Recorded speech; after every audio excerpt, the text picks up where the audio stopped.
Hi friends, आज हम विधि या कानून का एक बहुत ही इंपॉर्टेंट टॉपिक का नाम है भारतीय न्याय संहिता, जिसे शॉर्ट में कहते हैं बीएनएस 2023 के बारे में काफ़ी डिटेल से चर्चा करेंगे। आप हमारे साथ बने रहेंगे तो आपको इसके बारे में काफ़ी अच्छी जानकारी होगी। तो शुरुआत करते हैं आज का टॉपिक। इसके अंतर्गत हम महत्वपूर्ण धाराएं जो हमारी परीक्षा के लिए काफ़ी ज़्यादा इंपॉर्टेंट है, उनका ही अध्ययन करेंगे, सभी का नहीं। तो शुरुआत करते हैं आज का टॉपिक। भारतीय न्याय संहिता बीएनएस 2023 ये क्या है? भारत का नया मुख्य आपराधिक कानून मतलब क्रिमिनल कोड है। इसके अंतर्गत क्या है, ब्रिटिश काल में बने हुए जो 163 साल पुराना जो हमारे भारतीय दंड संहिता थी, इंडियन पिनल कोड आईपीसी 1860, उसको हटा दिया गया है और उसके स्थान पे क्या है, भारतीय न्याय संहिता 2023 को लाया गया है। आप इसे याद रखेंगे। अब हमारे इंडियन पिनल कोड को हटा दिया गया है और उसकी जगह बीएनएस या भारतीय न्याय संहिता आ गई है। बात करें इसकी, तो इस नए कानून का मूल दर्शन क्या है? दंड देने के बजाय न्याय को सुनिश्चित करना। पहले क्या होता था, इंडियन पिनल कोड का मुख्य उद्देश्य यही होता था कि किसी को भी किस प्रकार से दंड दिया जा सकता है, लेकिन अब जो भारतीय न्याय संहिता है इसमें शब्द न्याय डाला गया है। पहले शब्द ही दंड था, मतलब अब न्याय को सुनिश्चित करना, मतलब जस्टिस को सुनिश्चित करना इसका मुख्य उद्देश्य हो गया है। यह कानून क्या, भारत की आपराधिक न्याय प्रणाली को आधुनिक, पारदर्शी और समय के जो वर्तमान समय है, तो वर्तमान समय की जो चुनौतियां हैं उनके अनुकूल बनाना इसका मुख्य उद्देश्य है। अब इससे संबंधित कुछ तथ्यों के बारे में देख लेते हैं। सबसे पहले देखिए ये लागू कब हुआ। तो ये कानून पूरे देश में 1 जुलाई 2024 को पूरी तरह से लागू हो गया था। संसद के द्वारा इसे दिसंबर 2023 में पारित कर दिया था, लेकिन 1 जुलाई 2024 से इसे लागू किया गया था पूरे देश में। बात करें इसकी संरचना की, तो बीएनएस 2023 में 20 तो अध्याय हैं और 358 धाराएं हैं। आप इसे याद रखेंगे, इसमें 20 तो टोटल अध्याय है और 358 धाराएं या सेक्शंस हैं। जबकि हमारी पुरानी आईपीसी की बात करें, इंडियन पिनल कोड की, तो इसमें 511 धाराएं थी, जिसमें घटा के कितनी 358 ही धाराएं रखी गई है। इस नई संहिता या कोड में कई पुरानी और जो अप्रासंगिक धाराएं थी, जो वर्तमान समय के अनुरूप नहीं थी, उनको हटा दिया गया है। और कई को तो क्या है, एक साथ मिला के, जैसे 3 या 4 धाराएं ऐसी थी जो लगभग सेम जैसी थी, उनको मिला करके एक ही धारा बना दिया गया है। तो घटा के कितनी 358 धारा ही रह गई है। एक एक करके इन धाराओं के बारे में पढ़ना शुरू करते हैं। जो भी इंपॉर्टेंट धाराएं हैं परीक्षा की दृष्टि से, उन्हीं को हम पढ़ेंगे। सबसे पहले आती है धारा नंबर 1। तो धारा नंबर 1 क्या कहती है? जो हमारे बीएनएस है, भारतीय न्याय संहिता, इसका नाम, विस्तार और लागू होने के बारे में बताती है। तो ये धारा क्या है, कानून के नाम, उसके अधिकार क्षेत्र को स्पष्ट करती है कि ये कहाँ कहाँ लागू होगा। सबसे पहले इसके नाम की बात करें, तो इस कानून को भारतीय न्याय संहिता 2023 कहा जाता है। फिर बात करें अधिकार क्षेत्र की, मतलब ज्यूरिस्डिक्शन की, कि ये कहाँ लागू होगा। ये पूरे भारत में लागू होगा और भारत के भीतर किए गए किसी भी अपराध के लिए हर व्यक्ति इस संहिता के तहत दंडनीय होगा। कि भारत के भीतर यदि कोई व्यक्ति अपराध करता है तो इस संहिता के तहत उसको दंड दिया जा सकता है। ये हमारी भारतीय न्याय संहिता 2023। तो ये तो हमने देख लिया कि भारत के भीतर यदि कोई अपराध किया जाता है। अब भारत के बाहर यदि कोई अपराध होता है तो क्या उसको भी इसके अंदर शामिल किया जाएगा। तो उसकी बात करें एक्स्ट्रा टेरिटोरियल की, कि यदि कोई भारतीय, भारत का नागरिक भारत के बाहर जाकर कोई अपराध करता है, या फिर भारत में कोई पंजीकृत कोई जहाज है, पानी का जहाज, हवाई जहाज, वहां पर कोई व्यक्ति चाहे वह किसी भी देश का हो अपराध करता है, तो वो भी इसी कानून के द्वारा दंडित किया जाएगा। आप इसे भी याद रखेंगे। ये भी याद रखेंगे कि जैसे भारत का जहाज है, पानी का या हवाई जहाज, उस पर कोई विदेशी आदमी आकर भी यदि कोई अपराध करता है तो उसको भी हमारे बीएनएस या भारतीय न्याय संहिता 2023 के तहत दंडित किया जाएगा। ऐसा नहीं केवल भारतीय होंगे, भारत के बाहर का कोई विदेशी व्यक्ति है वो भी, लेकिन वो क्या होना चाहिए, पानी का जहाज या हवाई जहाज भारत के अंदर पंजीकृत होना चाहिए। भारत की भूमि पर तो सभी गिने जाएंगे। या फिर भारतीय नागरिक विदेश में जाके दूसरी जगह जाके कोई अपराध करता है तो भी इसके तहत दंडित किया जाएगा। भारत के बाहर से भारत के किसी कंप्यूटर संसाधन को निशाना बनाया जाता है तो वह साइबर अपराध की श्रेणी में गिना जाएगा। भाई ऐसा नहीं है कि जैसे पंजीकृत हमने देखा पानी का जहाज या हवाई जहाज या भारतीय नागरिक या भारतीय भूमि, इन सब से हटा के कोई विदेश में बैठा कोई विदेशी नागरिक क्या करता है, कंप्यूटर के माध्यम से, इंटरनेट के माध्यम से भारत के किसी भी कंप्यूटर को निशाना बनाता है, मतलब साइबर अपराध करता है, तो वह व्यक्ति भी क्या है, बीएनएस के तहत दोषी माना जाएगा और उसे भी अपराध की श्रेणी में डाला जाएगा और उसे भी दंड दिया जाएगा। तो हमारी धारा नंबर 1 है। धारा नंबर 2, हमेशा जितने भी हमारे अधिनियम या कानून होंगे उनकी धारा नंबर 2 हमेशा क्या होती है, परिभाषाएं, मतलब उसमें जो टर्मिनोलॉजीज आती है, मतलब कई शब्द जो बार बार रिपीट किए जाते हैं उनका मतलब क्या है। तो यहाँ पे भी धारा नंबर 2 हमारी क्या है, परिभाषाएं हैं। आपसे याद रखेंगे। परीक्षा में किसी भी अधिनियम से संबंधित आपको कोई परिभाषा पूछे जाए तो आपका जवाब होगा इस अधिनियम की धारा नंबर 2 के अनुसार ये परिभाषा इस प्रकार है। तो इस धारा में उन शब्दों को परिभाषित किया गया है जिनका पूरे कानून में बार बार उपयोग किया जाता है, और ये समझना इसलिए जरूरी है क्योंकि न्यायालय इन्हीं परिभाषाओं के आधार पर अपने अपने फैसले सुनाता है। सबसे पहले आता है बालक, जो बीएनएस है। तो बीएनएस में बालक का मतलब क्या है, परिभाषा देखें तो बालक से तात्पर्य उस व्यक्ति से होता है जिसकी आयु कितनी 18 साल से कम है। 18 साल से कम वाला व्यक्ति क्या है, बालक की श्रेणी में गिना जाएगा। विशेषता की बात करें, पुराना कानून था आईपीसी, उसमें क्या अलग अलग अपराधों के लिए अलग अलग तरह की उम्र सीमाएं दी गई थी। जैसे 0 से 14 साल के हमारे शिशु है या बच्चे हैं, 14 से 18 साल के हमारे किशोर है। तो इस तरह कैटेगरियां बनाई गई थी और उसी के आधार पर अपराध की श्रेणियां भी बनाई गई थी। लेकिन हमारे भारतीय न्याय संहिता में साफ साफ कहा गया 18 साल से कम मतलब बच्चा, मतलब चाइल्ड। बीएनएस 2023 स्पष्ट करता है कि 18 साल से कम आयु का हर व्यक्ति बालक माना जाएगा, जिससे महिलाओं और बच्चों के खिलाफ जो अपराध है उनमें स्पष्टता आती है।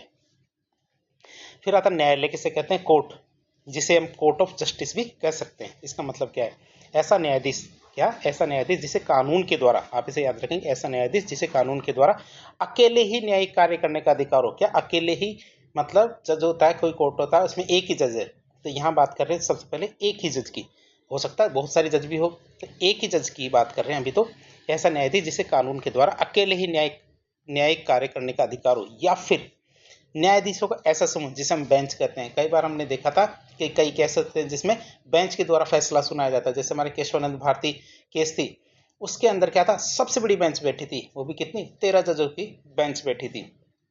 तो जो ऐसी बेंच हो जिसे एक साथ न्यायिक कार्य करने का अधिकार मिला हो, इसमें एक टर्मिनोलॉजी वाला शब्द है एक साथ। क्या एक साथ, यहाँ अकेले ही, ये दो शब्द आप इसे याद रखेंगे, अकेले ही एक जज है तो, और यदि पूरी बेंच है तो एक साथ, ये शब्द डालेंगे तभी आपको पूरे नंबर मिलेंगे, नहीं डालेंगे तो आपको नंबर नहीं मिलेंगे पूरे। क्यों, क्योंकि एक साथ का मतलब उनका सामूहिक निर्णय एक ही निर्णय माना जाएगा। जब वे आधिकारिक रूप से अपना काम करते हैं, ठीक है, जब वे क्या आधिकारिक रूप से अपना काम करते हैं तो वह हमारा कोर्ट ऑफ जस्टिस कहलाएगा। फिर दस्तावेज या डॉक्यूमेंट की बात करें, दस्तावेज किससे कहेंगे, डॉक्यूमेंट किससे कहेंगे, तो किसी भी पदार्थ, चाहे वो हमारा कागज हो सकता है, धातु हो सकता है, पत्थर हो सकता है, तो इस प्रकार की कोई भी वस्तु हो सकती है, ठीक है, उस पर कोई अक्षरों, अंकों या चिन्हों के द्वारा, क्या अक्षरों, अंकों या चिन्हों के द्वारा व्यक्त किया गया कोई भी विषय जिसे प्रमाण मतलब एविडेंस के रूप में इस्तेमाल किया जा सकता है, वो सब हमारे दस्तावेज या डॉक्यूमेंट कहलाएंगे। आप इसे याद रखेंगे कि कोई भी पदार्थ, चाहे कागज, धातु, पत्थर, कोई भी हो सकता है, प्लास्टिक, उस पर कोई भी अक्षर बने हुए हैं, अंक बने हुए हैं या चिन्ह बने हुए हैं, अब उनके द्वारा व्यक्त किया गया कोई भी विषय, भाई उन अंकों के माध्यम से, अक्षर इनके माध्यम से यदि कोई विषय व्यक्त किया गया है जिसे एविडेंस या फिर प्रमाण के रूप में इस्तेमाल किया जा सकता है, वो सब हमारे डॉक्यूमेंट या दस्तावेज कहलाएंगे। अब क्या बदलाव आया, इसके अंदर एक नई चीज हो जोड़ी गई, क्योंकि पहले क्या इलेक्ट्रॉनिक जो एविडेंस है उनको शामिल नहीं किया जाता था, अब इनको क्या है, इलेक्ट्रॉनिक और जो डिजिटल रिकॉर्ड्स है, जैसे हमारे ईमेल्स है, सर्वर लॉग्स है और मोबाइल डेटा। सर्वर लॉग्स का मतलब किसने किस समय क्या क्या इंटरनेट के अंदर सर्फिंग की है, मतलब किस समय किसने क्या क्या सर्च किया था, वो हमारे इंटरनेट सर्वर लॉग्स कहलाते हैं। तो हमारी इन चीज़ों को भी दस्तावेज की श्रेणी में या दस्तावेज की जो परिभाषा है उसमें शामिल किया गया है।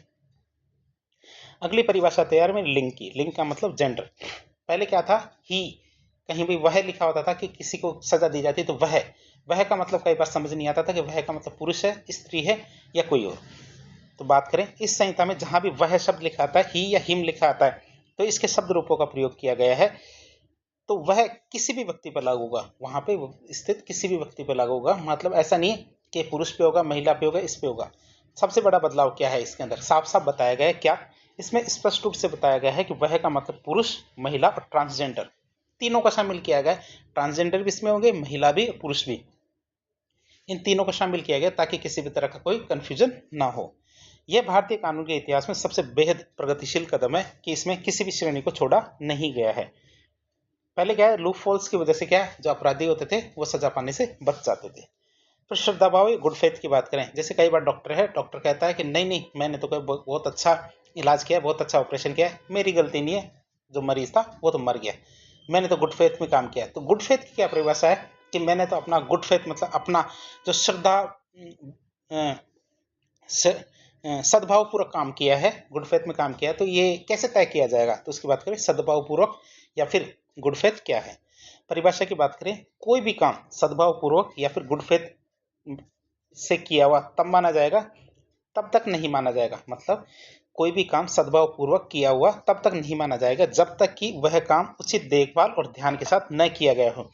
कि जब तक, जैसे डॉक्टर कहता है कि मैंने तो सद्भावपूर्वक किसी का ऑपरेशन किया था, वो मर गया, अब जांच कैसे की जाएगी? जांच ऐसे की जाएगी कि भाई उसने सारे ऑपरेशन के दौरान उचित देखभाल की और उचित ध्यान रखा था या नहीं रखा था। यदि ध्यान रखा था, इसका मतलब गुड फेथ में काम किया है, और यदि नहीं रखा था जिसकी वजह से मरीज की मृत्यु हो गई, या फिर किसी पुलिस अधिकारी है, अधिकारी की बात करें तो उसने कहा मैंने तो गुड फेथ में है ना जो पूरा प्रोसीजर अपनाया था, लेकिन जो अपराधी था वो जेल के अंदर ही मर गया, तो फिर जांच कैसे की जाएगी? जांच ऐसे की जाएगी कि जो पुलिस अधिकारी था उसने क्या उचित देखभाल या फिर ध्यान इनका पालन किया था या नहीं, या उसकी लापरवाही की वजह से तो नहीं मर गया कहीं, तो ये गुड फेथ के अंदर इसको गिना जाता है। तो आप इसको दोबारा से देख लें कि कोई भी काम सद्भावपूर्वक ये गुड फेथ किया हुआ तब तक नहीं माना जाएगा जब तक कि वह काम उचित देखभाल और ध्यान के साथ न किया गया हो।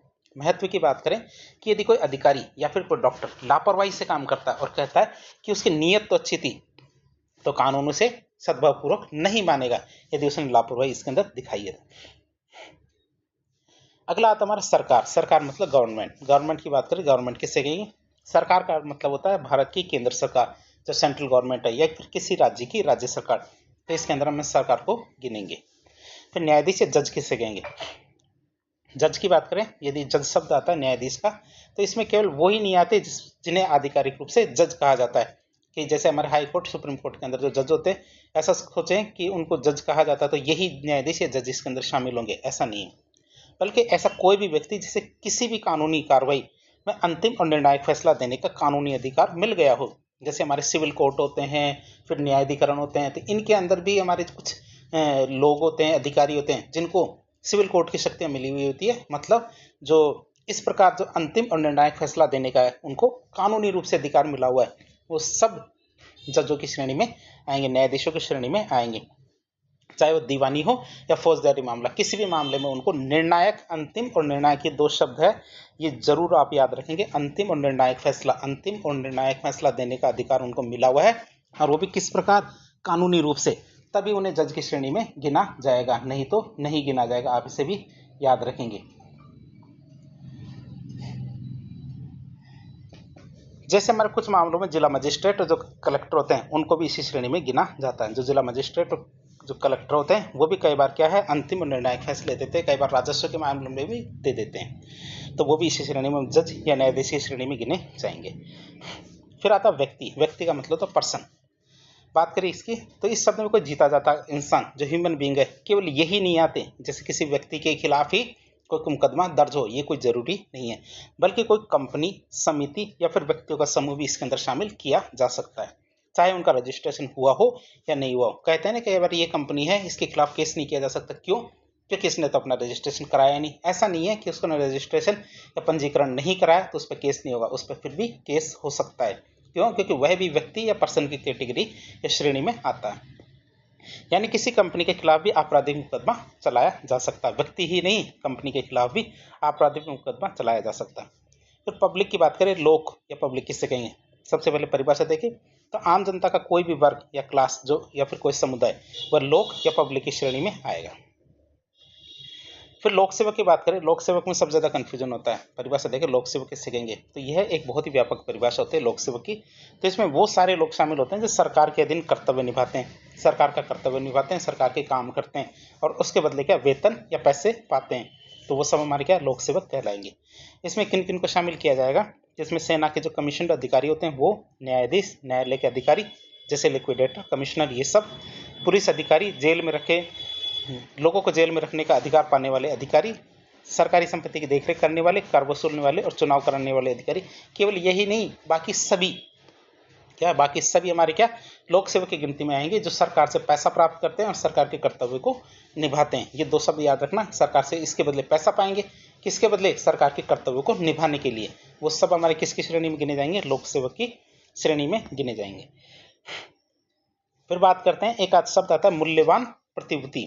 मतलब वैल्यूएबल सिक्योरिटी किसे कहते हैं, परिभाषा देखिए इसकी। तो ये एक दस्तावेज होता है। वैल्यूएबल सिक्योरिटी क्या होता है, एक दस्तावेज होता है जिससे कोई कानूनी अधिकार पैदा हो। जैसे क्या, कोई कानूनी अधिकार पैदा हो, जैसे किसी के पास कोई संपत्ति है, कोई जमीन का टुकड़ा है, कोई गाड़ी है, अब उसके डॉक्यूमेंट भी उसके पास है, तो ये एक दस्तावेज है, उसके जो डॉक्यूमेंट है उनकी बात करते हैं।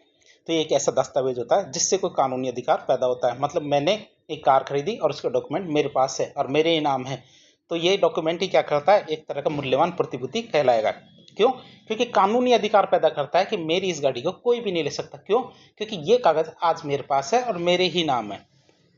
फिर बात करें मूल्यवान प्रतिभूति की, कि ये पैदा होता है, मतलब पहले मेरे पास गाड़ी नहीं थी, लेकिन ये कागज आते ही ये गाड़ी मेरी हो जाती है। बढ़ता है, मेरे पास आज एक गाड़ी है, कल दो गाड़ी हो जाएगी तो दो कागज हो जाएंगे, तीन गाड़ी तीन कागज, तो ये बढ़ती भी है। तीसरी ट्रांसफर होती है, मैं किसी और को बेच देता हूँ तो ये वाली गाड़ी के कागज दूसरे के नाम हो जाएंगे, तो ये एक तरह से मूल्यवान प्रतिभूति दूसरे के पास चली गई। प्रतिबंधित होता है, जैसे मैंने कोई घर किराए पे ले लिया, लेकिन मैं उसमें जो प्रतिबंधित गतिविधियां हैं वो नहीं कर सकता।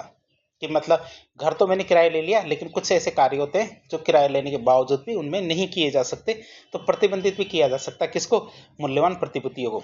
या फिर खत्म भी किया जा सकता है, छीना भी जा सकता है। कई बार जैसे हमारे घर है या फिर खेत है, ये किसी नेशनल हाईवे या सरकारी प्रोजेक्ट के बीच में आते हैं, तो उनसे वो क्या, सरकार क्या कर सकती है, हमसे हमारा ये जो अधिकार है, कानूनी अधिकार, ये छीन भी सकती है। तो मूल्यवान प्रतिभूति किससे कहेंगे, यह एक ऐसा दस्तावेज है जिससे कोई कानूनी अधिकार पैदा होता है, कानूनी अधिकार बढ़ता भी है, कानूनी अधिकार ट्रांसफर भी हो सकता है, कानूनी अधिकार को प्रतिबंधित भी किया जा सकता है, साथ ही साथ कानूनी अधिकार को खत्म भी किया जा सकता है। उदाहरण के लिए देखें, जैसे जमीन की रजिस्ट्री, बैंक का कोई चेक हो, प्रोमिसरी नोट हो, किराए का कोई एग्रीमेंट हो, वसीयत हो, इन सबको इसके अंदर शामिल करेंगे। अगर कोई व्यक्ति लिखित में स्वीकार कर लेता है कि उस पर कोई कानूनी देनदारी है, तो वो भी हमारी मूल्यवान प्रतिभूति कहलाती है। अब बात करेंगे इसके एक एक करके धाराओं के बारे में पढ़ना। धारा 187 से लेके 195 तक धारा अध्याय 11 के अंदर आती है, जिसमें क्या बताया गया है, इसमें ये बताया गया सार्वजनिक शांति के विरुद्ध जो अपराध होते हैं उनके विषय में जानकारी दी गई है। बात करें एक एक करके, जो हमारे परीक्षा के लिए जो इंपॉर्टेंट है उन्हीं धाराओं के बारे में पढ़ेंगे। धारा 189 विधि विरुद्ध जमाव, विधि विरुद्ध जमाव की बात करें, जो हमारा धारा 189, नाम आप याद रखेंगे, धारा 189 क्या है, विधि विरुद्ध जमाव, मतलब कानून के खिलाफ लोग इकट्ठा हो रहे हैं, इसकी बात करें। तो ये धारा परिभाषित करती है कि लोगों की भीड़ को, या लोगों की भीड़ को कब गैर कानूनी या विधि विरुद्ध माना जाएगा। जब लोग एक साथ इकट्ठा हो जाएं, तो इकट्ठा तो कहीं भी हो सकता है, बस स्टैंड हो, रेलवे स्टेशन हो, सब जगह इकट्ठा होते हैं, लेकिन किस भीड़ को, क्या किस लोगों की भीड़ को गैर कानूनी या विधि विरुद्ध माना जाएगा। और ये वाली धारा पुरानी जो आईपीसी थी 1860, उसकी धारा 141 के समकक्ष माना जाता, कि ये वाली उसमें के अंदर मेंशन थी। आप इसे भी चाहे तो याद कर सकते हैं, नहीं तो अब तो नई वाली 189 आती है। सबसे पहले विधि विरुद्ध कैसे मानेंगे जमाव को, तो 5 या 5 से ज्यादा लोग, शब्द याद रखें, 5 या 5 से ज्यादा लोग, आप इसे 5 या 5 से ज्यादा लोग का कोई भी जमाव इकट्ठा होते हैं तो उसे विधि विरुद्ध जमाव माना जाएगा। कब, आप इसे याद रखें, 5 या 5 से ज्यादा लोग जब एक जगह इकट्ठे होंगे तो उसे विधि विरुद्ध माना जाएगा, लेकिन उसकी कुछ शर्तें हैं। शर्तें क्या हैं, शर्तें ये है कि यदि उस जमाव में शामिल सभी व्यक्तियों का सामान्य उद्देश्य निम्नलिखित में से कोई एक हो, कि सभी का उद्देश्य एक होना चाहिए। भाई वो 5 से ज्यादा लोग क्या एक जगह इकट्ठे हुए और किसी एक सामान्य उद्देश्य को लेकर इकट्ठे हुए हैं, और वो सामान्य उद्देश्य क्या होगा, उनका उद्देश्य था सरकार को डराना, इकट्ठा होकर सरकार को डराने का उद्देश्य से वो इकट्ठे हुए हैं, तो उसे अनलॉफुल एक्टिविटीज या अनलॉफुल माना जाएगा, गैदरिंग माना जाएगा, मतलब जो हमारे गैर कानूनी जमाव माना जाएगा। अब बात करें किसकी, केंद्र सरकार, राज्य सरकार, संसद, राज्य विधानमंडल या फिर किसी लोक सेवक जो पब्लिक सर्वेंट है, उसको आपराधिक बल, क्रिमिनल फोर्स के प्रदर्शन के द्वारा डराना, धमकाना। कई बार क्या है, 20 लोग इकट्ठे होते हैं, किसी भी जो लोक सेवक होते हैं, पटवारी होते हैं, या फिर सरपंच को तो कौन कहेगा, लेकिन पटवारी होते हैं, या फिर जो हमारा एसडीएम डीएम, इनके घर आके जमावड़ा जमा लेते हैं, धमकियां देते हैं, या फिर उनके ऊपर उनको डराने की कोशिश करते हैं। तो 5 से ज्यादा लोग क्या है, इकट्ठे होते हैं सामान्य उद्देश्य के लिए, और सामान्य उद्देश्य क्या हो, सरकार को डराना, तो ये फिर अनलॉफुल माना जाएगा। या फिर कानून का विरोध करने के लिए नया कोई कानून बना, तो किसी भी कानून या कानूनी प्रक्रिया के पालन या फिर निष्पादन का विरोध करने के लिए इकट्ठे होते हैं, तो भी इसको अनलॉफुल माना जाएगा। अपराध करने के लिए, मतलब कोई मिसचीफ, मतलब रिश्ती करने, आपराधिक या अत्याचार या क्रिमिनल ट्रेस पास करने, या फिर कोई अन्य अपराध करने के लिए इकट्ठा होते हैं, तो उससे भी अनलॉफुल माना जाएगा। फिर संपत्ति पर कब्जा करने के लिए, तो आपराधिक बल का प्रयोग करके किसी व्यक्ति की संपत्ति पर कब्जा कर लेना या उसे उसके संपत्ति के अधिकार से वंचित कर देना, जबरदस्ती वंचित कर देना, तो भी ये अनलॉफुल माना जाएगा। मतलब रास्ते का अधिकार या पानी के उपयोग का अधिकार ये उससे छीन लिए जाते हैं तो भी इसे अनलॉफुल माना जाएगा। मजबूर करना या रोकना की बात करें तो आपराधिक बल का प्रयोग करके, क्यों? क्योंकि 5 से ज्यादा लोग इकट्ठे हो गए, अब क्या है, वो आपराधिक गतिविधियां करने के लिए तैयार है, तो वो क्या कर रहे हैं, आपराधिक बल का प्रयोग कर रहे हैं। किसी व्यक्ति को काम करने के लिए मजबूर कर देना कि भाई तुझे ये वाला काम करना है, क्यों? क्योंकि वो डर जाएगा, इतने सारे लोग आए कि उसे वो वाला काम करना पड़ेगा, नहीं करेंगे तो मारेंगे। इसीलिए क्या, किसी भी व्यक्ति को वह काम करने के लिए मजबूर करना जिसके लिए वो कानूनी रूप से बाध्य नहीं है, कानूनी रूप से वो उसे बाध्य नहीं है, लेकिन जबरदस्ती उसे की जा रही है कि ये वाला काम तुझे करना ही पड़ेगा। या फिर उसे काम करने से रोकना जो उसका कानूनी अधिकार है, कि जो उसे कानूनी रूप से तय किया गया है कि उसे ये वाला काम करना है, लेकिन 5 से ज्यादा लोग इकट्ठे हुए कि उसे वो वाला काम नहीं करने देंगे। जैसे पटवारी किसी की जमीन का नापजोक करने जाता है तो 5 लोग इकट्ठा होते हैं और कहते हैं कि इसका नापजोक तू नहीं करेगा, यहाँ नहीं आएगा, तो ऐसा नहीं करना है। फिर अगली धारा आती है हमारी कौन सी, 190। 190 की बात करते हैं। 189 में तो ये बताया गया है कि किस किस चीज को अनलॉफुल माना जाएगा यदि 5 से ज्यादा लोग इकट्ठे होते हैं। 189 में तो 190 में तो क्या बताया जाएगा कि जितने भी लोग इकट्ठे हुए हैं, 5 या 5 से ज्यादा लोग जितने भी इकट्ठे हुए हैं, तो ऐसे नहीं कह सकते कि इसके अंदर एक ही तो बोल रहा था, 4 तो खड़े थे, चारों ने तो कुछ भी नहीं किया, ऐसा नहीं माना जाएगा। यदि कोई अनलॉफुल गतिविधि होती है और 5 से ज्यादा लोग इकट्ठे हुए हैं तो पांचों की या सभी लोगों की सामूहिक जिम्मेदारी मानी जाएगी कि सभी ने, किसी ने कुछ बोला हो, न बोला हो, किया हो या न किया हो, सभी को बराबरी रूप से सजा मिलेगी। तो ये आती है हमारे धारा 190 के तहत, जिसे हम कहते हैं ग्रुप लाइबिलिटी। ये धारा क्या, न्यायशास्त्र के रचनात्मक दायित्व के सिद्धांत पर आधारित है। ये जो धारा है हमारे 190, ये क्या करती है, न्यायशास्त्र के रचनात्मक दायित्व मतलब कंस्ट्रक्टिव लाइबिलिटी के सिद्धांत पर आधारित है।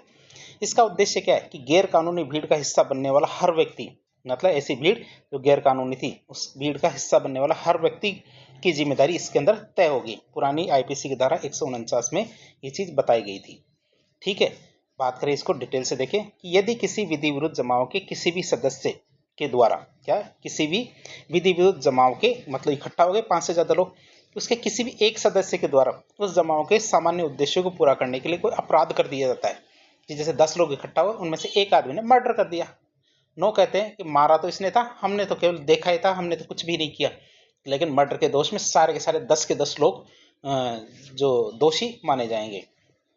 या फिर कोई ऐसा अपराध किया जाता है जिसके बारे में सदस्यों को पहले से ही पता था कि वो अपराध हो सकता है, कि हम वहां जाएंगे तो ऐसा ऐसा हो सकता है, तब भी उन्हें माना जाएगा। ऐसे नहीं कह सकते मुझे तो पता ही नहीं था, कि हम तो केवल दम खाने के लिए इकट्ठे होते, लेकिन इसने तो मार ही दिया, तो ऐसा नहीं कह सकते, सभी को दोषी माना जाएगा। अपराध होने के समय, क्या, अपराध होने के समय, जिस समय अपराध हो रहा था उस भीड़ या जमाव का हिस्सा रहा है प्रत्येक व्यक्ति, ये शब्द याद रखना, प्रत्येक व्यक्ति उस अपराध का समान रूप से दोषी माना जाएगा। जो अपराध हुआ है उस भीड़ के द्वारा, तो प्रत्येक व्यक्ति जो उस भीड़ के अंदर है उसे समान रूप से दोषी माना जाएगा। सरल अर्थों में देखें तो इसका मतलब है कि यदि आप किसी कानूनी भीड़ का, गैर कानूनी भीड़ का हिस्सा है और भीड़ में से कोई एक व्यक्ति किसी की हत्या कर देता है या फिर संपत्ति को जला देता है, तो आप ये कह के कभी नहीं बच सकते कि मैंने कुछ नहीं किया। कानून की नज़र में भीड़ में मौजूद हर व्यक्ति उस हत्या फिर आगजनी का उतना ही दोषी होगा जितना कि वह व्यक्ति जिसने असल में वो काम किया था। अगला आता है हमारा धारा 191। धारा 191 बताती है बलवा के बारे में, जो राइटिंग होते हैं, दंगे होते हैं, उनके बारे में बताती है और उनकी सजा के बारे में बताती है। बलवा कहते हैं वैसे दंगों को, दंगा एक शायद फारसी शब्द है, लेकिन हमें क्या करना है, बलवा करना। हिंदी में क्या कहते हैं, बलवा करना, या फिर राइटिंग, जो उसकी सजा के बारे में देखेंगे। ये धारा का बलवा मतलब दंगा या राइटिंग की परिभाषा और उसकी सजा के बारे में बताती है। बात करें इसकी, तो इसको राइटिंग की बात करें बलवा की, तो इसको 3 धाराओं में बांट के पढ़ते हैं, उपधाराएं हैं इसकी, एक एक करके पढ़ते हैं। कई बार उपधाराओं के बारे में भी थोड़ा थोड़ा पूछ लेते हैं। पहली उपधारा आती है बलवा होता क्या है, बलवा की परिभाषा क्या है। मतलब जब किसी विधि विरुद्ध जमाव, जब 5 से ज्यादा लोग इकट्ठा हो गए विधि विरुद्ध जमाव के द्वारा या फिर किसी भी सदस्य के द्वारा अपने सामान्य उद्देश्यों को पूरा करने के लिए बल या हिंसा का प्रयोग किया जाता है। मतलब क्या है, जो कई बार तो अनलॉफुल असेंबली होती है, मतलब कई लोग इकट्ठे हो गए, या फिर किसी भी एक सदस्य के द्वारा, उसका एक सामान्य उद्देश्य होना चाहिए। ये शब्द बहुत ज्यादा जरूरी, सामान्य उद्देश्य। सामान्य उद्देश्य को पूरा करने के लिए बल या हिंसा का प्रयोग किया जाता है। तो उस जमाव के प्रत्येक सदस्य को, उस जमाव के जहां वहां इकट्ठे हुए हैं उसके प्रत्येक सदस्य को बलवा मतलब राइटिंग करने का दोषी माना जाएगा, जो हमारी पुरानी आईपीसी की धारा 146 के अंदर ये वाली बात बताई गई थी। एक बात और आती है, कौन सी, कि 189 में तो क्या आता है, बिना हिंसा के भीड़ आई है, कि भीड़ तो इकट्ठा हुई है लेकिन उन्होंने कोई हिंसा नहीं की है।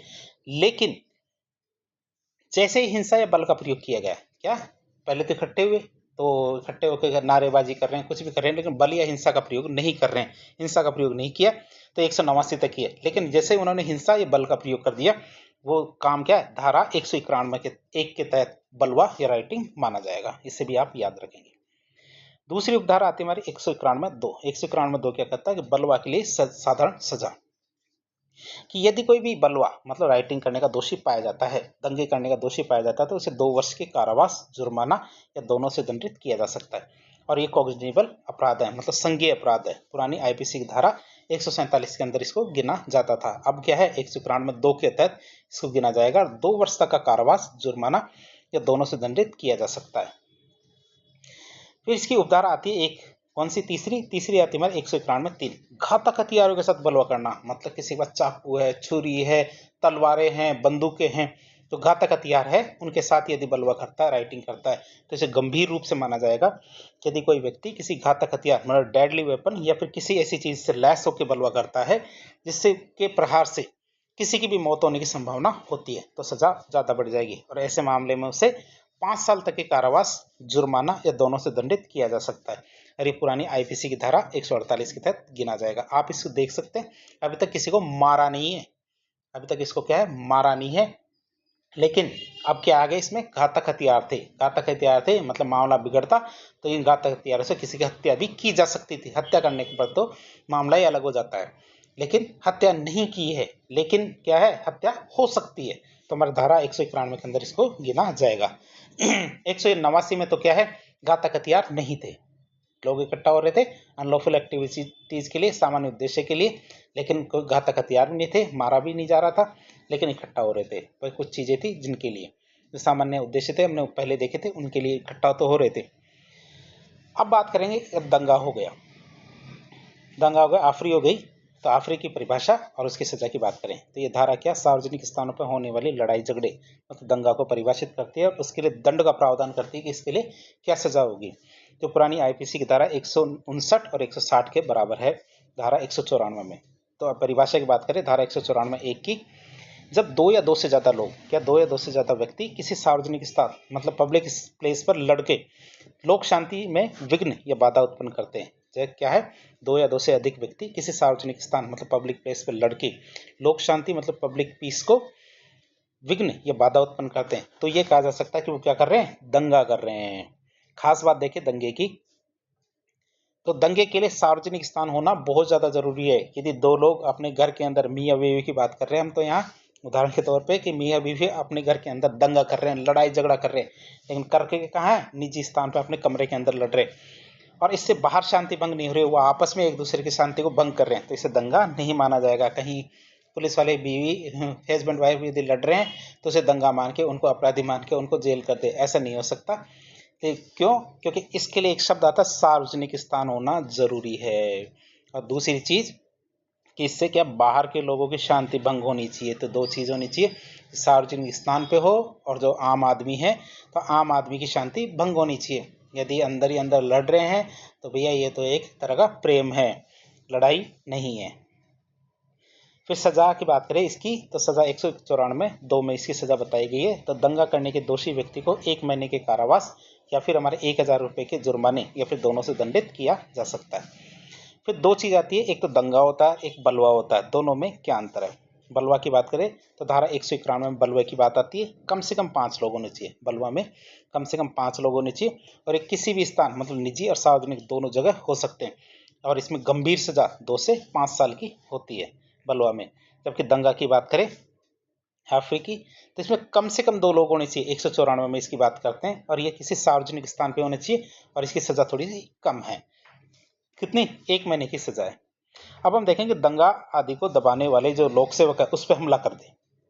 कोई दंगा हो रहा है, कोई लोक सेवक आता है और उस दंगे को शांत करने का या दबाने का काम करता है, उस लोक सेवक पे, पब्लिक सर्वेंट पर ही हमला कर दिया जाए, तब क्या होगा। तो ये धारा क्या पुलिस या फिर अन्य जो सरकारी अधिकारी है उनको सुरक्षा प्रदान करती है जब वे अपनी ड्यूटी कर रहे हों। तो ये पुरानी आईपीसी की धारा 152 के लगभग बराबर जैसी है।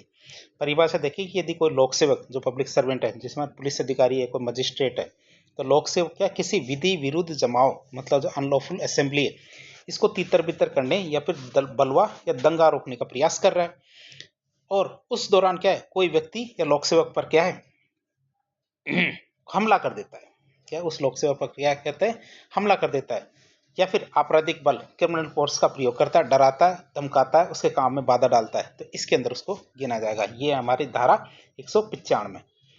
बात करें इसकी सजा क्या होगी। इसकी सजा होगी ऐसे काम के लिए दोषी को 3 वर्ष तक का कारावास, जुर्माना या फिर दोनों से दंडित किया जा सकता है। फिर आता हमारा अध्याय 12। अध्याय 12 किस क्या आता है हमारा 196 से 203 धाराओं के बीच का अध्याय 12 है। इसमें बताया गया लोक सेवकों के द्वारा उन और या फिर उनसे संबंधित अपराधों के बारे में। 196 धारा क्या कहती है कि विभिन्न समूहों के बीच शत्रुता या नफरत पैदा करना, कि मतलब दो ग्रुप है उनके बीच शत्रुता पैदा करने का प्रयास करना या नफरत पैदा करने का प्रयास करना, तो ये हमारी धारा 196 में गिनती आएगा। बात करें इसकी तो ये देश में सांप्रदायिक और सामाजिक सद्भाव बनाए रखने के लिए बहुत ही महत्वपूर्ण है और एक तरह से कठोर धारा है। कौन सी धारा 196 में। तो ये क्या करती है सांप्रदायिक और सामाजिक सद्भाव है उसको बनाए रखने के लिए एक बहुत ही महत्वपूर्ण और कठोर धारा है। इसे अक्सर क्या हेट स्पीच के मामलों में लगाया जाता है। कोई भी किसी के खिलाफ हेट स्पीच करता है तो धारा 196 के तहत उसे दोषी माना जाएगा। और पुरानी आईपीसी की धारा 153 ए में ये बात बताई गई थी। बात करें इसके तहत हेट स्पीच में अपराध क्या है उसकी बात करें तो 196 में अपराध की परिभाषा बताई गई है, जो क्या है जो कोई भी बोले गए लिखे गए शब्दों के द्वारा, क्या या तो बोले गए हो या लिखे गए हो ऐसे शब्दों के द्वारा, संकेतों के द्वारा या चित्रों के द्वारा, तीनों चीजें शामिल कर दी। या तो शब्द बोल रहे हैं, संकेत कर रहे हैं या फिर चित्र बना रहे हैं, इनके माध्यम से क्या धर्म, मूलवंश, जन्मस्थान, निवास, भाषा, जाति, समुदाय, इनके आधार पर विभिन्न गुटों के बीच शत्रुता पैदा करता है, घृणा या फिर हेट्रेड पैदा करता है, या फिर वैमनस्य की भावना पैदा करेगा या फिर ऐसा करने का प्रयास करेगा, तो वो सब हेट में गिना जाएगा। तो एक साथ पढ़ दें आपके लिए, जो कोई भी बोले गए शब्द, लिखे गए शब्द या फिर संकेतों के द्वारा, चित्रों के द्वारा धर्म, मूलवंश, जन्मस्थान, निवास, भाषा, जाति, समुदाय, इनके आधार पर विभिन्न गुटों के बीच में शत्रुता, घृणा या फिर वैमनस्य की भावना पैदा करेगा या फिर ऐसा करने का प्रयास करेगा, तो वह हमारे हेट स्पीच के अंदर गिना जाएगा। या फिर ऐसा कोई काम करेगा जो लोक शांति मतलब सौहार्द बनाए रखने के लिए हानिकारक हो। सजा की बात करें कि यह इस सामान्य अपराध के लिए 3 वर्ष तक का कारावास दिया जा सकता है, जुर्माना या दोनों का प्रावधान भी किया जाता है, मतलब 3 वर्ष तक का कारावास भी हो सकता है और उस जुर्माना भी लगाया जा सकता है। फिर कई बार क्या धार्मिक स्थल पर भी अपराध हो जाते हैं, उनकी बात करें 196(2) के तहत धार्मिक स्थल पर अपराधों की बात करें, यदि यही अपराध जो हेट स्पीच है वो एक तो सार्वजनिक स्थान था और एक धार्मिक स्थान था, धार्मिक स्थान हमारे 196(2) में आता है, तो यही अपराध मतलब हेट स्पीच किसी पूजा के स्थान जैसे हमारे मंदिर, मस्जिद, गुरुद्वारा, चर्च मतलब प्लेस ऑफ वर्शिप के में, या फिर किसी धार्मिक जमावड़े मतलब किसी भी धार्मिक उद्देश्य के लिए लोग इकट्ठा हुए हैं उस जमावड़े में किया जाता है, तो ये और भी ज़्यादा गंभीर माना जाएगा और इसे क्या 5 साल तक का कारावास और जुर्माने की सजा मिलेगी। पहले ये आप देखेंगे तो 3 साल तक की सजा थी, यदि इसमें धार्मिक स्थान शामिल नहीं था तो 3 साल की, और धार्मिक स्थान शामिल है तो इसको बढ़ा के कितना 5 साल का किया जा सकता है।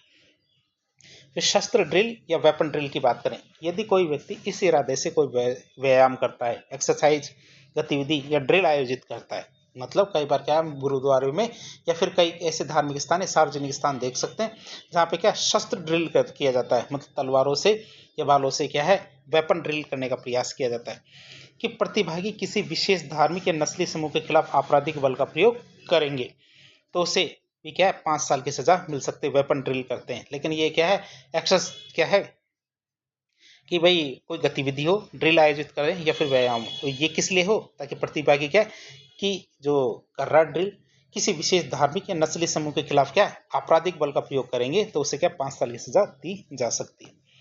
अगली धारा आती है धारा 197। 197 में क्या कहती है कि राष्ट्रीय अखंडता पर प्रतिकूल प्रभाव डालने वाले जो लांछन या दावों की बात करें, जो ऐसे लांछन या दावे जो क्या करते हैं राष्ट्रीय अखंडता पर प्रतिकूल प्रभाव डालते हैं, तो ये धारा क्या ऐसे बयानों और कृत्यों को रोकती है जो भारत की एकता, अखंडता या संप्रभुता के लिए खतरा पैदा करती है।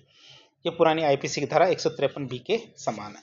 बात करें तो इसमें अपराध क्या है, कि यदि कोई भी लिखित, मौखिक या संकेतों के माध्यम से, क्या यदि कोई भी लिखित, मौखिक या संकेतों के माध्यम से ये दावा करता है या फिर ये बात फैलाने का प्रयास करता है कि किसी विशेष धर्म, जाति या भाषा से संबंधित वर्ग के लोग भारत के संविधान के प्रति सच्ची श्रद्धा नहीं रख सकते। जैसे कई बार कहते हैं कई मौलवी या फिर कई ऐसे लोग होते हैं जो ये कहते फिरते कि है ना कि ये पर्टिकुलर जो लोग हैं, धर्म के लोग, जाति के लोग या भाषा से संबंधित लोग, जो क्या कहते हैं भारत के संविधान के प्रति सच्ची श्रद्धा नहीं रखते, भारत की संप्रभुता का सम्मान नहीं करते हैं। किसी विशेष वर्ग के लोगों को जो उनके धर्म या जाति के कारण क्या उनको विशेष माना गया है, तो किसी विशेष वर्ग के लोगों को भारत के नागरिक के रूप में उनके अधिकारों से वंचित कर दिया जाना चाहिए, इस तरह के हेट स्पीच देते हैं या कोई ऐसी बात फैलाता है जिससे विभिन्न समूह के बीच भय या अविश्वास पैदा हो, तो ये हमारे इसके अंदर गिना जाएगा धारा 197 के अंदर। बात करें इसकी, तो इसकी सजा क्या होगी, तो ऐसे कृत्य के लिए 3 साल की कारावास, जुर्माना या दोनों का प्रावधान किया गया है। अब ये चीज कहाँ धार्मिक स्थल पर की जाए तो उसके अपराध की बात करें 197(2), यदि उपयुक्त अपराध किसी पूजा के स्थान या धार्मिक सभा में किया जाता है तो सजा को बढ़ाकर 5 साल या जुर्माना किया जा सकता है। फिर आता अध्याय 15। अध्याय 15 क्या कहता है कि धारा 268 से 295 तक हमारे धारा अध्याय 15 आता है, जिसमें लोक स्वास्थ्य, सुरक्षा, सुविधा, शिष्टता और सदाचार पर प्रभाव डालने वाले अपराधों को शामिल किया गया है। इसके अंदर आती है हमारी धारा 270 जो सबसे इंपॉर्टेंट है, धारा है लोक न्यूसेंस, पब्लिक न्यूसेंस, सार्वजनिक उपद्रव। तो ये धारा क्या है, सार्वजनिक उपद्रव या पब्लिक न्यूसेंस को परिभाषित करते हैं कि पब्लिक न्यूसेंस क्या होता है। ये पुराने आईपीसी की धारा 268 की जगह आई है। बात करें इसके दौरान कानून क्या कहता है कि अगर कोई व्यक्ति ऐसा काम करता है, अगर कोई व्यक्ति ऐसा काम करता है या ऐसे काम को करने में चूक करता है जिसमें मतलब कानूनी रूप से वो उत्तरदायी था लेकिन वो चूक कर देता है, या फिर कानूनी रूप से उत्तरदायी नहीं था फिर भी वो कर देता है, जिसमें क्या आम जनता को, क्या आम जनता को या आसपास रहने वाले लोगों को कोई आम चोट लगती है, खतरा उत्पन्न होता है या परेशानी होती है, या उस जगह से गुजरने वाले या फिर सार्वजनिक संपत्ति का इस्तेमाल करने वाले जो लोग हैं उनके रास्ते में बाधा या खतरा पैदा होता है, तो हमें क्या है उसे लोक न्यूसेंस या पब्लिक न्यूसेंस की श्रेणी में गिनेंगे। आसान शब्दों में देखें तो ऐसा कोई भी काम जिससे क्या पूरे मोहल्ले या समाज के लोगों की शांति भंग हो जाए, क्या ऐसा कोई भी काम जिससे क्या पूरे मोहल्ले या समाज के लोगों की शांति भंग हो जाए, उन्हें परेशानी हो या उनके स्वास्थ्य को खतरा हो जाए। जैसे कोई रिहायशी इलाका है, मतलब जहाँ लोग रहते हैं वहाँ पे जहरीला धुआं छोड़ दिया जाए, बीच सड़क पे कोई ढांचा खड़ा कर दिया जाए और उससे क्या रास्ता रोकने का प्रयास किया जाए, तो ये पब्लिक न्यूसेंस या लोक न्यूसेंस में गिना जाएगा। इस धारा में अपराध की परिभाषा ये है ना, अपराध धारा में क्या है, अपराध की परिभाषा है, जबकि इसके लिए सजा के प्रावधान अलग अलग धाराओं में किए गए हैं। किस प्रकार का न्यूसेंस पैदा किया है उसके आधार पर सजा मिलेगी। फिर अश्लील पुस्तकों का विक्रय की बात करें, अश्लील पुस्तकों की विक्रय की बात करें तो ये धारा समाज में अश्लीलता फैलाने वाली जो सामग्री है उनके व्यापार और वितरण इस पर रोक लगाती है। धारा 294 में क्या कहती है कि समाज में अश्लीलता फैलाने वाली जो सामग्री है उनके व्यापार पर और उनके वितरण पर रोक लगाती है। फिर देखते हैं अश्लीलता होती क्या है। अश्लीलता क्या है, कानून के अनुसार कोई भी किताब हो, पर्चा, चित्र, पेंटिंग या फिर कोई इलेक्ट्रॉनिक सामग्री, जैसे हमारे को डिजिटल वीडियो है या फोटो है, जिन्हें हम क्या कहते हैं अश्लील मानते हैं, यदि वह कामुक है, लोगों की कामुक प्रवृत्तियों को उभारती है और उनको देखने वालों को नैतिक रूप से भ्रष्ट या करप्ट करती है, तो वो सब चीज़ें क्या मानी जाएगी, अश्लील मानी जाएगी। बात करें इसमें अपराध क्या है, यदि कोई व्यक्ति ऐसी अश्लील सामग्री को, अपराध की श्रेणी में क्या गिना जाएगा, तो यदि कोई व्यक्ति जो हमने बताया था अश्लील सामग्री को बेचता है, किराए पे देता है या फिर बांटता है, या सार्वजनिक रूप से प्रदर्शित करता है, आयात निर्यात करता है या फिर इससे मुनाफा कमाता है, तो इसको सजा अपराध की श्रेणी में गिना जाएगा। अपवाद की बात करें इसमें किन किन को शामिल नहीं किया जाएगा, यदि कोई कलाकृति है, किताब है, चित्र विज्ञान है, साहित्य या कला के हित में जो पब्लिक गुड में है, क्या कला के हित में है, या फिर किसी प्राचीन मंदिर या धार्मिक स्थल की नक्काशी का हिस्सा है, तो इसे कानून के तहत अपराध नहीं माना जाएगा। लेकिन अपराध किन किन को माना जाएगा, ये हमारी कोई भी किताब, पर्चा, चित्र, पेंटिंग या इलेक्ट्रॉनिक सामग्री अश्लील मानी जाएगी। फिर सजा की बात करें, इसके लिए सजा का क्या प्रावधान किया गया। पहली बार यदि कोई पकड़ा जाता है अश्लील सामग्री बेचते हुए तो 2 साल की जेल और 5,000 रुपये का जुर्माना होगा, और यदि वो बार बार ऐसा काम कर रहा है तो 5 साल की जेल और 10,000 रुपये का जुर्माना उसे किया जा सकता है। अब उसने क्या, एक तो सामान्य अपराध किया, अब ये अपराध किसके साथ किया, बच्चों के साथ, मतलब बच्चों को अश्लील सामग्री बेच रहा है, दिखा रहा है, तो वो क्या है धारा 295 के अंदर उसको गिना जाएगा। तो ये धारा 294 का ही एक अधिक सख्त रूप है, जिसमें क्या विशेष रूप से बच्चों की सुरक्षा को इस देख के धारा 295 बनाई गई है। कानून क्या कहता है, यदि कोई व्यक्ति धारा 294 में बताई गई कोई भी अश्लील सामग्री जैसे किताब है, वीडियो है, चित्र है, 18 वर्ष से कम उम्र के बच्चे को बेचता है, किराए पे देता है, बांटता है, उसको दिखाता है, तो वह क्या है, इस धारा का अपराधी माना जाएगा। धारा 295। सजा की बात करें, इसके लिए क्या पनिशमेंट है। पनिशमेंट की बात करें तो पहली बार पकड़े जाने पर 3 साल की जेल और 2,000 रुपये का जुर्माना। दूसरी बार बार बार अपराध करने पर 7 साल की जेल और 5,000 रुपये तक का जुर्माना हो सकता है। फिर आता हमारा धारा क्या, अध्याय 16 धारा 296 से 300 तक के बीच में, मतलब धर्म से संबंधित जो अपराध होंगे उनके विषय में इसके बारे में बताया गया है। एक आता हमारा है 296 धारा। 296 धारा क्या कहती है, अश्लील कार्य और अश्लील गानों की बात करें तो ये धारा क्या, सार्वजनिक स्थानों पे, ये सार्वजनिक स्थानों की बात करें, अकेले की नहीं, सार्वजनिक स्थानों पर अश्लील हरकतें करता है या फिर कोई गाने गाता है जिनकी वजह से दूसरे को असहज या परेशानी होती है, तो इसमें क्या किया गया, सार्वजनिक स्थानों पर अश्लील हरकतें की जाती है या फिर अश्लील गाने गाए जाते हैं जिनके जरिए दूसरों को असहज या परेशानी होती है, तो हमारे अश्लील कार्य और गाने इसके तहत आएंगे। पुराने कानून आईपीसी की धारा 294 के तहत इसको शामिल किया गया, मतलब पहले 294 में थी, नई वाली बीएनएस जो धारा है, बीएनएस जो संहिता है उसमें 296 के अंतर्गत इसको शामिल किया गया है। कानून क्या कहता है कि यदि कोई व्यक्ति दूसरों को परेशान करने के इरादे से गाने गा रहा है, किस वजह से, ताकि दूसरा परेशान हो, तो इरादे से क्या, किसी भी सार्वजनिक स्थान जैसे कोई पार्क है, सड़क है, बाजार, वहां पे कोई अश्लील हरकत करता है, ऑब्सेंस एक्ट करता है, या फिर किसी सार्वजनिक स्थान पे या फिर आसपास अश्लील गाने गाता है, गाथाएं करता है, बातें कहता है, शब्द बोलता है, शब्दों को गाता है, तो वो सब क्या है, इसी श्रेणी में गिने जाएंगे। अब बात करें इनकी सजा की, तो इनमें कौन कौन सी सजा दी जा सकती है। सजा की बात करें तो अधिकतम 3 महीने की जेल हो सकती है, 1,000 रुपये तक का जुर्माना हो सकता है, या फिर जेल या जुर्माना दोनों हो सकते हैं। बात करें धारा 294, 95, 96, इनके तहत आने वाले अपराध क्या संज्ञेय है, कॉग्निजेबल है और जमानती है, मतलब इनको जमानत भी मिल जाती है और किसी भी मजिस्ट्रेट के द्वारा इनकी सुनवाई की जा सकती है। तो इस तरह आज एक लेक्चर के जरिए हमने भारतीय न्याय संहिता की कुछ महत्वपूर्ण धाराओं के बारे में काफ़ी डिटेल से चर्चा की। तो इस प्रकार के इन्फॉर्मेटिव वीडियो देखने के लिए हमारे चैनल से जुड़े। वीडियो यदि पसंद आता है तो वीडियो को लाइक करें, चैनल को सब्सक्राइब करें, अपने दोस्तों के साथ शेयर करें। धन्यवाद।